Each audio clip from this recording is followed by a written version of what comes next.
নমস্কাৰ বন্ধু বান্ধৱীসকল, পুনৰ এবাৰ সকলোকে স্বাগতম জনাইছোঁ আন এটি জব ইনফৰ্মেটিভ ভিডিঅ'লৈ। আজি লৈ আহিছোঁ আন এটি জব ইনফৰ্মেশ্যন। আৰু আজিৰ যিটো এডভাৰটাইজমেণ্ট আহিছে এইটো APSCৰ ফালৰ পৰা আহিছে, য'ত তেওঁলোকে জুনিয়ৰ এডমিনিষ্ট্ৰেটিভ এছিষ্টেণ্ট পদৰ বাবে তেওঁলোকে আবেদন বিচাৰিছে। গতিকে বাকী গোটেই কথাখিনি ডিটেইলছ কথাখিনি আমি এই ভিডিঅ'টি আলোচনা কৰিম।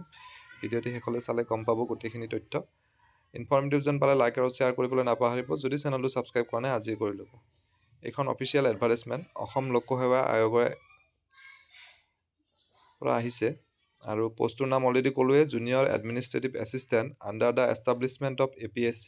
টোটেল পোষ্ট ইয়াত 14টা আছে, 14 numbers. Breakup vacancy as per reservation ইয়াত দিয়া আছে, আপোনালোকে চাই ল'ব পাৰিব। আৰু দৰমহাৰ স্কেলটো 14,000ৰ পৰা আৰম্ভ হ'ব 70,000লৈকে। গ্ৰেড পে থাকিব 8,700 টকা।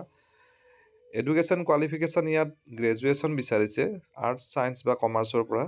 আৰু লগতে মিনিমাম 6 মান্থছৰ ডিপ্ল'মা বা চাৰ্টিফিকেট লাগিব ইন কম্পিউটাৰ প্ৰফিচিয়েঞ্চি। আৰু বয়সৰ সীমা দিছে মিনিমাম 21 ইয়াৰ্ছৰ পৰা মেক্সিমাম 40 ইয়াৰ্ছলৈকে এপ্লাই কৰিব পাৰিব। আৰু এমপ্লয়মেণ্ট এক্সচেঞ্জত ৰেজিষ্টাৰ্ড হ'ব লাগিব। এজ ৰিলেক্সেশ্যন থাকিব এজ পাৰ গভমেণ্ট নৰ্মছ।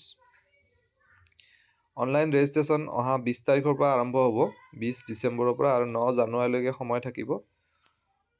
আৰু এপ্লিকেশ্যন ফি ইয়াত দিব নালাগে, নীল বুলি দিছে, কিন্তু এটা প্ৰচেছিং ফি দিব লাগিব, যিটো হৈছে 47 ৰুপিজ। সেইটো সকলো কেটেগৰীৰ কেণ্ডিডেটছে দিব লাগিব, অৰ্থাৎ কোনো ৰিজাৰ্ভেশ্যনৰ ইয়াত সুবিধা নাই। 47 ৰুপিজটো অল কেণ্ডিডেটছে পে' কৰিব লাগিব।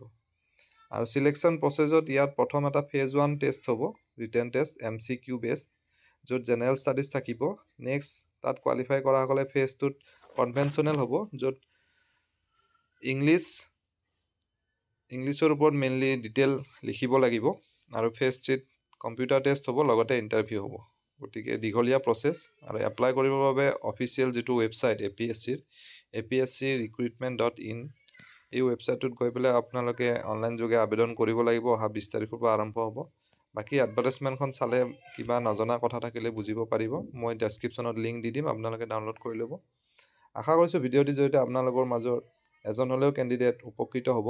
পুনৰ এনেদৰে এটা নতুন ভিডিঅ'ত লগ পাম। ধন্যবাদ।